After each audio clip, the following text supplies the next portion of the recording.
లింగం పైన పూజ చేసే వారి పైన కాలు పెట్టేగానే వీనికి ఎక్కడ లేని ఉక్రోషాలు లేచినాడు. అమ్మనే కూడా రామని చూసినాడు. చూసేసరికి అందులో నుంచి వచ్చినాడు పరమాత్ముడు. కాడ అవస్థలంతా భువన బ్రహ్మాండ మావిస్తులు ఆయన తలుచుకుంటే ఎంతసేపు పిల్లవాడిని కాపాడాలని ఆ దానిలో నుంచి శివుడు రావడమే ఆలస్యం. శత్రువుల మనస్సే మారిపోయింది. కేవలం ఒక్క పిల్లడు తన ఇంటి ముందు వేసుకున్న ఉసుక కుప్పలో ఉసుకని అభిషేకం చేస్తేనే అంత ఫలితం. శత్రువులంతా విద్రువులైపోయినారు. అటువంటి పరబ్రహ్మ స్వరూపం ఒక శక్తిగా, ఒక ఇచ్ఛాశక్తి, ఒక జ్ఞానశక్తి, ఒక క్రియాశక్తి, ఎన్ని రూపాలున్నాయి. యాదేవి సర్వభూతేషు క్షుధా రూపేణ సంస్థిత. మన కడుపులో ఆకలి రావాలన్నా ఆమెనే స్ఫురణ. యాదేవి సర్వభూతేషు నిద్రా రూపేణ సంస్థిత. మనకు నిద్ర రావాలన్నా ఆమె అనుగ్రహమే ఉండాలి. యాదేవి సర్వభూతేషు మాతృ రూపేణ సంస్థిత. నమస్తస్యే, తల్లిగా నిన్ను కొలుస్తున్నాం తల్లి. దయా రూపంలో ఉన్నది నీవే, నిద్రా రూపంలో ఉన్నది నీవే, కృష్ణ రూపం గప్పి రూపంలో ఉన్నది నీవే.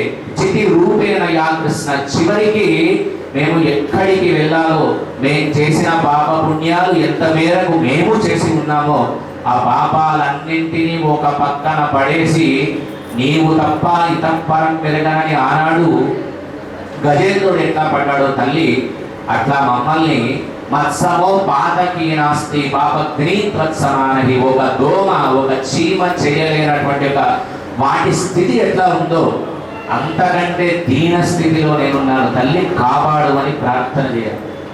ఆర్తితో పిలిస్తే నేనున్నానని వస్తుందట జగన్మాత.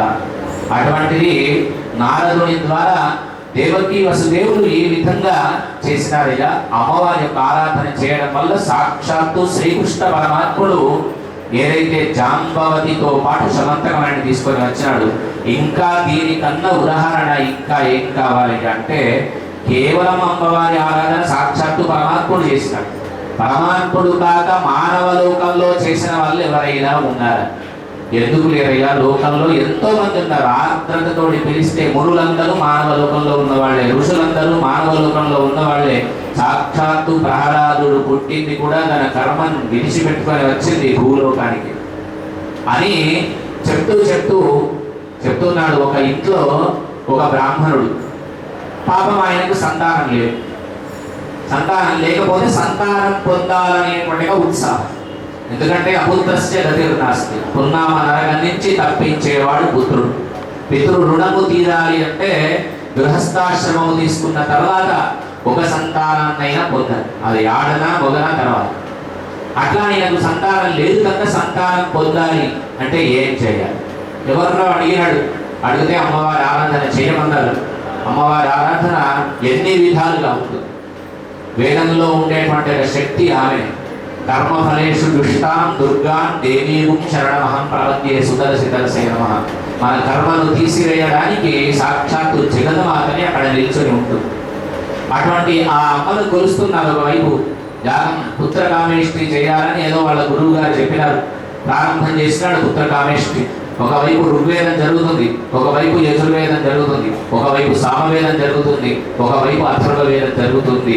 సామవేదం భోగం జరుగుతూ ఉంటే ఆ సామగానం అంటే అమ్మకి ఇష్టం. సామగాన ప్రియ అనేది లలితా సహస్రనామంలో కూడా ఉంటుంది కనుక ఆ సామగానాన్ని ఒక ఋత్వికుడు చేస్తున్నాడు. చేస్తూ ఉంటే ఆయన పేరు గోపిలుడు. ఆ గోపిలుడు ఈ వేదం చదువుతున్నాడు. ఊపిరి ఆగకుండా ఒక అక్షరాన్ని లోపలికి మింగినాడు. మనం కంటిన్యూగా సహస్రనామాలు చదువుతుంటే అప్పుడప్పుడు ఒక్కొక్క అక్షరం మిస్ అవుతుంది. అట్లా ఈ గోపిలుడు కూడా ఒక అక్షరం మిస్ అయ్యేసరికి వచ్చినాడు. వచ్చి నేనే పుత్ర సంతానం కోసం ఇంత పెద్ద యజ్ఞం చేస్తున్నాను. ఈ యజ్ఞంలో నువ్వు పొరపాటు చేసినావు, ఈ అక్షరం చదవలేదు కనుక మూర్ఖుడు అయిపోదువుగా కానీ యజ్ఞంలో శపించినాడు. అంటే ఒక పూజకి పిలిచినటువంటి ఒక ఋత్వికుడిని ఆయన చదువుకున్న చదువుకు ఆయనకున్న సంస్కారానికి విలువ ఇవ్వకపోయినా కనీసం ఒక మనిషిగా గుర్తించి ఆ మనిషికి ఇచ్చేటువంటి గౌరవాన్ని ఇవ్వాలి. మరి ఈయన ఏం చేసినాడు? ఈయన పుత్రకామేష్టి కోసం వరించినాడు. వరించడం అంటే ఓ పోక చెక్క, 2 తమలపాకులు. అయ్యా, మీ దగ్గర ఉండేటువంటి పుణ్యం ఏదుందో, నేను ఏ కోరిక కోసం ఈ కార్యక్రమాన్ని చేస్తున్నానో ఆ కార్యక్రమం అయ్యే వరకు దాని ఫలితం మొత్తం మీ దగ్గర ఉంచుకొని పూర్ణాహుతి అనంతరం ఏది మీకు వరంగా ఇచ్చిన పండు ఉందో ఆ పండును మా చేతిలో పెడితే త్వయా నిమిత్తేన మయాకృతేన అనేన పుణ్యేన త్వం పుణ్యవాన్ భవ అని ఆ ఫలము చేతిలో పెడితే తప్ప ఆ ఫలితం మనకు రాదు. అటువంటి ఈ పండును మీకు మొదటి రోజు పెట్టినాను. ఆ వరించినటువంటి బ్రాహ్మణ్ణి ఈయన తిడితే ఆ బ్రాహ్మణుడు ఏం చేసినాడంటే, ఏదైతే పుత్రకామేష్టి చేస్తున్నావో ఆ పుత్రకామేష్టిని పుట్టే కొడిగే మూర్ఖుడు పుట్టుగాక అయిపోయింది. ఒక్కరికొకరు తిట్టుకోవడం పూర్ణాహుతి అయింది.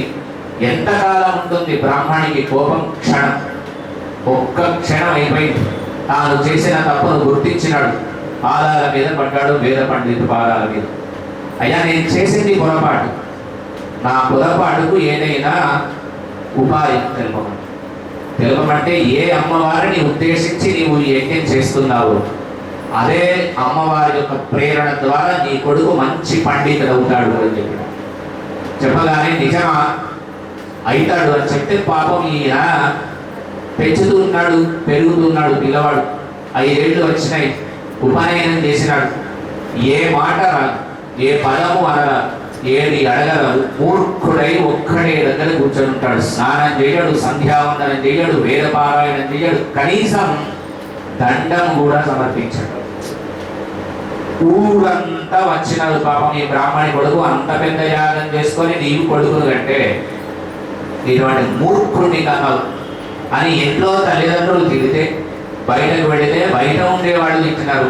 తోడుకుంటూ పోతుంటే పిచ్చివాడిని ఎట్లా అయితే అనుకుంటారు. అట్లా వీడో మూర్ఖుడు, వీడో మూర్ఖుడు, వీడో మూర్ఖుడు అనుకుంటున్నాడు. అనుకుంటే వాడికి విరక్తి పుట్టింది జీవితం మీద.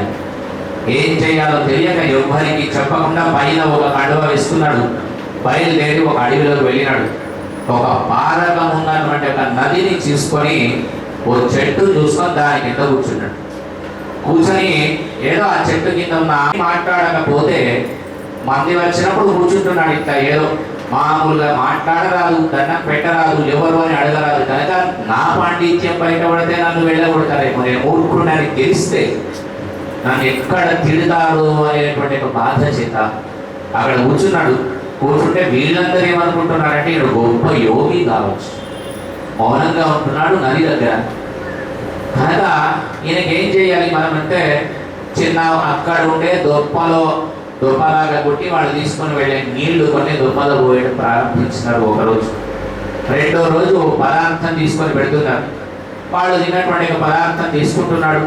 రాత్రి పూట పడుకొని తనలో తాను ఆలోచన చేస్తున్నాడు. ఒక్కనాడు తల్లిదండ్రుల చేత మంచి అనిపించుకోలేదు, ఒక్కరోజు గాయత్రి మంత్రం చదవలేదు, ఒక్కనాడు ఉపనయన సంస్కారమైనటువంటి నేను సూర్యుడికి అర్ఘ్య ప్రదానం ఇవ్వలేదు. ఏమి జన్మ, నా జన్మ ఎందుకు అని బాధపడుతూ కళ్ళల్లోంచి నీళ్లు తాగుతూ ఉంటే అమ్మకు దేవత దయాత్ర హృదయం చూసింది. చూసి అదే సమయానికి ఒక వేటగాడు ఏం చేసినాడు, ఆ అడవి పందిని చంపుతున్నాడు. చంపేందుకు వేటకు బయలుదేరుతుంటే బాణం వేసినాడు. అది అడవి పందికి తాకింది. తాకి ఏదైతే ఈ మూర్ఖుడు ఉన్నటువంటి ఒక గుహ ఉందో, గుడిసె ఉందో, ఆ గుడిసెలోకి వచ్చాడు. చూడగానే అమ్మ కటాక్షం కాగానే ఒక్కటేసారి ఉలిక్కి పడి లేచి ఒక అక్షరాన్ని పలికిన. అది అమ్మవారి యొక్క బీజాక్షరం. ఆ అక్షరము పలకడమే ఆలస్యం. అమ్మ కరుణ ప్రారంభమైంది. ఆ విల్లు వేసినటువంటి ఒక వేటగాడు లోపలికి వచ్చినాడు. వచ్చి, ఏమయ్యా, నేను ఒక బాణం వేసి ఇక్కడ ఒక పందిని చంపినాను, అది నీ గుడిసెలోకి వచ్చిందా అని అడిగితే ఏమి మాటలు రాని వాడు వెంటనే ఒక మాట చెప్పినాడు. చూసింది చెప్పలేదు, చెప్పాల్సింది చూడలేదు. వచ్చిందో రాలేదో నన్నెందుకు సతాయిస్తావు? కన్నులు చూసినాయి, అది మాట్లాడి చెప్పలేదు. నోరుంది చెప్పాలని, కానీ నోరు చూడలేదు. అది వచ్చిందో రాలేదో దానికోసం ఎందుకయ్యా, నీ సంసారం నడుపుకోవడానికి ఇంకో దాన్ని నువ్వు చూసుకొని పో. ఆ ఒక్క బీజాక్షరము ఒక్కసారి పలకడం అమ్మవారి కృప చేత ఆ ఒక్క శ్లోకము ద్వారా మహాపండితుడై తల్లిదండ్రుల సేవ చేసి అమ్మవారి యొక్క లోకానికి వెళ్ళినాడయ్యా. బతికున్నాను ఈ రోజు